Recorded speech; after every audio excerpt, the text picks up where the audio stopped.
Hi friends, இப்போ நம்ம second லெசனில் தேர்ட் டீட்டெயில் பார்க்க போகிறோம். டிஃபிகல்ட்டிஸ் இன் மெஷரிங் நேஷ்னல் இன்கம். இந்த டீட்டெயில் ரொம்ப பெருசு மாதிரி தெரியும், ஆனால் இதில் ரொம்ப ரொம்ப ஈஸி. மீனிங் மட்டும் படிச்சுட்டு நம்ம ஓனாக கூட எழுதிக்கலாம். ஸோ இதுக்குள்ளே போனோம்னா ஃபஸ்ட்டு வழக்கம் போல் நம்ம நேஷ்னல் இன்கமோட மீனிங்கை நம்ம எழுதிடணும். நம்ம ஆல்ரெடி 2 மார்க்கில் படிச்சிருப்போம், அதனால் நமக்கு ஈஸி தான். மீனிங் எழுதிட்டு இப்போ டீட்டெயிலுக்குள்ளே போகலாம். In India, a special conceptual problem is posed by the existence of a large unorganized and non-monetized subsistence sector, where the barter system still prevails for transacting goods and services. Here, a proper valuation of output is very difficult. அதாவது நம்ம national இன்கம்னா என்ன, அதற்கு எப்படி measure பண்ணுறோம், அதோட components என்ன, அதோட importance என்னன்னு ஃபுல்லாக பார்த்துட்டோம். ஆனால் நேஷ்னல் இன்கம்மை மெஷர் பண்ணுறது ஒன்றும் நம்ம சாதாரண அடிஷன் மாதிரி கிடையாது. அதுக்குன்னு சில கஷ்டங்கள் இருக்கும் இல்லையா, அதைத்தான் இந்த கொஷினை நம்ம பார்க்க போகிறோம். அதுக்கு நமக்கு கீழே கொடுத்துருக்காங்க தெரியுமா, ட்ரான்ஸ்ஃபர் பேமெண்ட்டுன்னு சொல்லி. அதில் நம்ம கிட்டத்தட்ட 7க்கு கொடுத்துருக்காங்க. அதில் நம்ம மீனிங்ஸை மட்டும் சும்மா டக்குன்னு பார்க்குறோம். ஃபஸ்ட்டு நமக்கு இன்ட்ரோடக்ஷனில் என்ன கொடுத்துருக்காங்கன்னு பார்த்தீங்கன்னா, இந்தியாவில் சில இது இன்னும் நம்ம பார்ட்டர் சிஸ்டம் மாதிரி தான், டிரான்சாக்டிங் குட்ஸ் அண்ட் சர்வீசஸ் மட்டும்தான் பண்ணுறோம், மணி டிரான்சாக்ஷன் கிடையாது. அன்ஆர்கனைஸ்ட் அண்ட் நான் மானிட்டைஸ்டு அப்படின்னா மணி இல்லாததும் இல்லை ஆர்கனைஸ் இல்லாத சில செக்டார்ஸ்க்கு அப்படி நடந்துக்கிட்டு இருக்குன்னு சொல்கிறாங்க. ஸோ ட்ரான்ஸ்ஃபர் பேமெண்ட்ஸ் அப்படின்னா என்னன்னு தெரியுமா, கவர்மெண்ட்டு வயசானவங்களுக்கு பென்ஷனோ வேலைக்கு போகாதவங்களுக்கு பதிஞ்சா அன்எம்ப்ளாய்மெண்ட் அலவன்ஸ்னு சொல்லி மாதம் 300 ஒரு அமௌண்ட்டு கொடுப்பாங்க.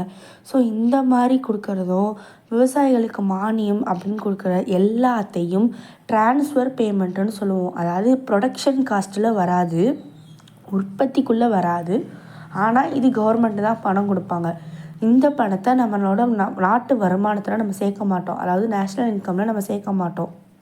ஸோ கவர்மெண்ட்டுக்கு பென்ஷனு, அன்எம்ப்ளாய்மெண்ட் அலவன்ட்டு, சப்சிடைஸ்ன்னு எதையுமே சேர்க்க மாட்டோம். ஏன்னா இது கவர்மெண்ட்டுக்கு செலவு தான், ஆனால் இது நம்ம நேஷ்னல் இன்கமில் சேர்க்க மாட்டோம்.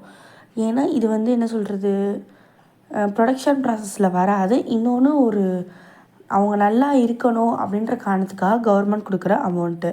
அடுத்து பார்த்திங்கன்னா டிஃபிகல்ட்டிஸ் இந்த அசஸிங் டெப்ரிஷியேஷன் அலவன்ஸ், அதாவது இந்த ஆக்சிடெண்ட்டுக்கு கொடுக்குற அமௌண்ட்டு, ரிப்பேரு, அப்புறம் சில ரீப்ளேஸ்மெண்ட் சார்ஜுன்னு சொல்லி கவர்மெண்ட் பண்ணுற சின்ன சின்ன டாஸ்க்குகளையும் நம்ம சேர்க்க மாட்டோம். எதில் சேர்க்க மாட்டோம், நேஷ்னல் இன்கமில் சேர்க்க மாட்டோம்.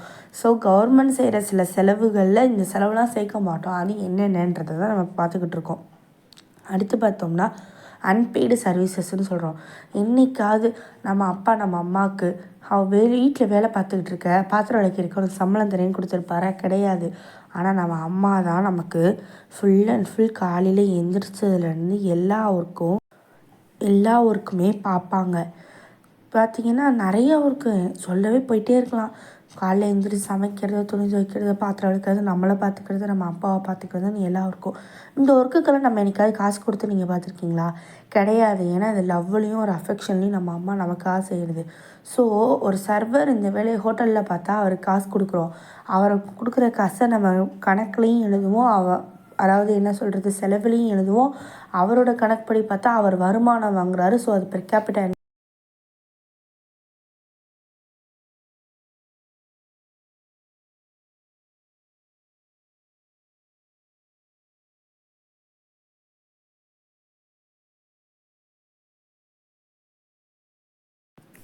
இப்போ அடுத்து பார்த்திங்கன்னா இல்லீகல் ஆக்டிவிட்டீஸ்னால் கேம்லிங், அந்த மாதிரி ஆக்டிவிட்டீஸ்லாம் நம்ம சேர்க்க மாட்டோம். ஏன்னா அது இல்லீகல்.